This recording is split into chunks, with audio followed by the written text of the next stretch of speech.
So let's move and go over that Goeasy short Yeah. report. We'll do our best to go over some of the main allegations or response from Goeasy and some of the things that maybe don't have that much merit or are hard to verify, and some other more concerning points in that short report. The first thing that the short report said was investors think that Goeasy has some sort of secret underwriting sauce for a loan, which allows it to have lower net charge-off, well below industry peers. And charge-offs are basically when you write off a loan, but there's usually delinquencies. So loans, people start not making the payments, so the loan is considered delinquent. There's 30, 60, 90, 180 days delinquent typically, and you see that with any kind of lender. And then when there's a charge-off, it's usually when there is part or the full loan is not being recovered. So they just charge that off. They take the hit.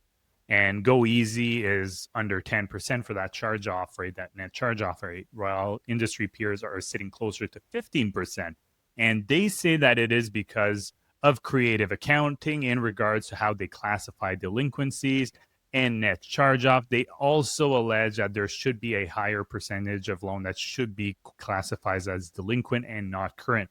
And you can go a bit more in detail. I know you have a personal story on that, as well as some of the things that they're alleging that Goeasy is doing here to classify a loan as current, meaning that the borrower is actually making the payment on a regular basis versus delinquent where the borrower has stopped. Yeah, so pretty much the gist of it is if you take a loan out with Goeasy, if you get into a bit of trouble with that loan, they'll set you up so that you can skip payments. So you can skip payments 4 times a year. So you go to the company, you say you can't pay, they'll skip it. They still keep the loan current. Outside of this, you can make, I believe it's 51% of your monthly payment, and they'll still consider this a current loan, even though you haven't paid the full amount. And you can also do this 4 times a year. And that is kind of separate from your skips.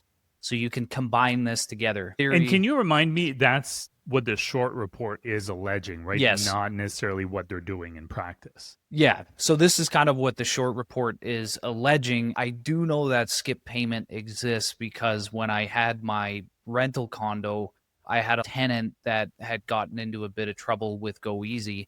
And this is crazy too, because Goeasy absolutely hounded me, like the landlord, for this. They're like, they wanted to know where they were, like if they're still living there, like they have this situation with Goeasy that they want to resolve and things like that. Obviously, they can't tell me any personal details, but anyways, I got a hold of the tenant, and yeah, they kind of spoke about how they had kind of utilized these, what do they call them, borrower assistance, effectively programs to kind of keep things in check. So you can skip 4 payments a year. You can pay 51% of the loan 4 times a year. And then there's even a situation where, and this kind of came down from a former Goeasy employee in the report, obviously anonymous. I take all these with a massive, massive grain of salt. There's a lot of things in this report that will either come from anonymous former employees or they will come from competitors, both of which have a vested interest to maybe not say the best things about Goeasy. But they say that if you have trouble with a loan, they can effectively rewrite the loan after a year. So let's say you are really struggling with this loan throughout the course of a year. Goeasy will relieve the interest you owed in that year. They'll rewrite the loan and you'll start off from scratch. So these 3 ways are ways that these subprime lenders can keep loans current. So there was one situation in the short report where the company who's shorting it asks that former manager, so in theory, if I have somebody who is struggling to pay a loan, how long could they possibly kick the can down the road until they have to mark the loan as delinquent? And the manager actually said 2 years. There's so many like borrower assistance programs that they could get down to 2 years. And they had actually mentioned that there's actually situations where he's seen it where delinquent borrowers who are clearly struggling to make the payments have actually had their loan modified, whatever it may be, for upwards of 3 years, depending if Goeasy still thinks they can recover that money. And keep in mind, 2 years is 730 days. It's not 180. So it's a Yeah. far cry from that 180. Yeah. And that's the main thing here is they're keeping, well, I guess we should kind of make a caveat here that this is all assumptions from the short report. Like, Exactly. Yeah, this yeah. is They're not, alleging this. they're And alleging, I yeah. and I think just one thing I wanted to mention is I think just based on your anecdote, like I think there's good reason to believe that they're probably doing something to that effect, trying to Yeah. accommodate borrowers so they can keep the loan current. And of course, the more current the loans are, the less the delinquency ratios will be, and the net charge-offs will look better. So it is to their advantage doing that. So I think it's also something that we were talking before this that seems to be pretty prevalent in Yeah. this industry for subprime lending. So I think it's really important to just place that caveat here. But at the same time, it is one thing to do this when the economy is doing well. It's another thing when employment starts rolling over, because when do people stop making their loan payments? Whether they're good or not good borrowers, it's typically when there's a loss of income. So when they lose their job, for example, and if you have someone skipping payments like this, I would venture to say that there's a good chance, probably at least 50% chance, that that loan will eventually end up as a write off. Yeah. So that's my 2 cents here. Just logically, I think that makes a whole lot of sense. They had mentioned, like the manager had mentioned again in this report, like those people who get kicked down the line multiple years. He had said that, and again, like grain of salt, but he had said that 80% of them eventually they just go bankrupt, or the loan gets charged off, one of the two.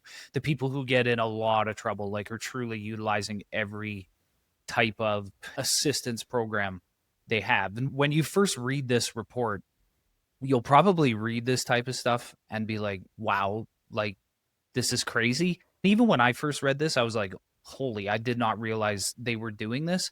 And then I looked into the subprime lender industry overall. Pretty much every company does this.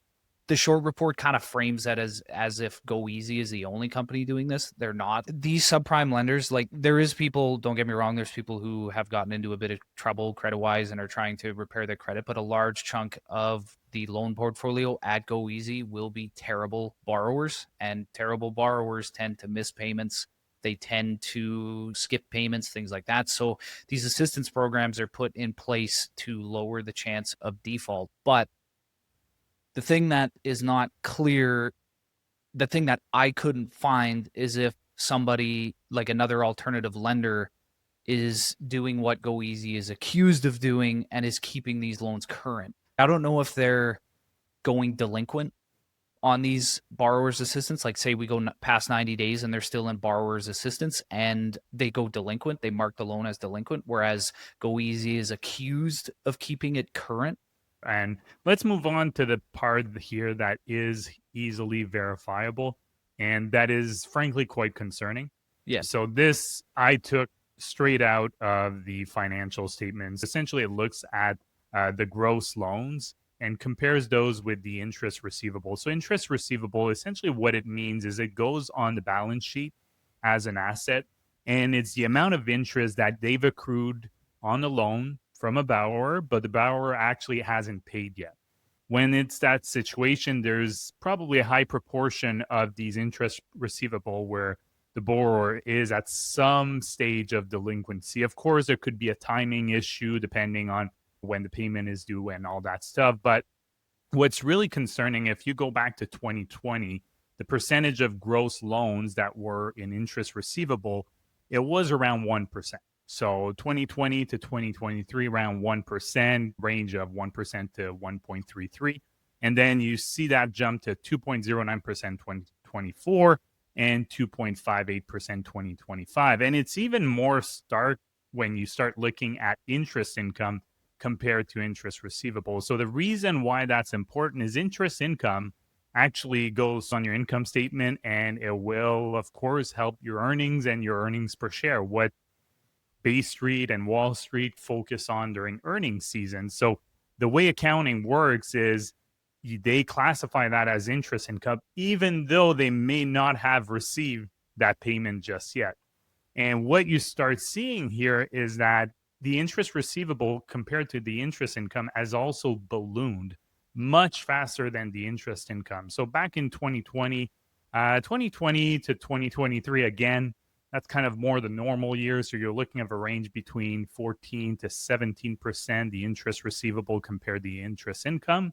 And then it balloons to 35% in 2024 and then 42% in 2025. And I use data from Q2 of each year just to make sure it was a year-and-year basis, just to compare here. And that is one of the most concerning things that the reports highlights. And that is very easily verifiable. If you'd like to listen to the full episode, head to your favorite podcast player and type in the Canadian Investor Podcast. If you'd like to watch the full video, go to GSY.TO and you'll be able to subscribe to our Patreon page. On top of that, you will get the podcast feed ad-free. You'll also get our monthly portfolio update and my parents' retirement portfolio update, which I manage myself.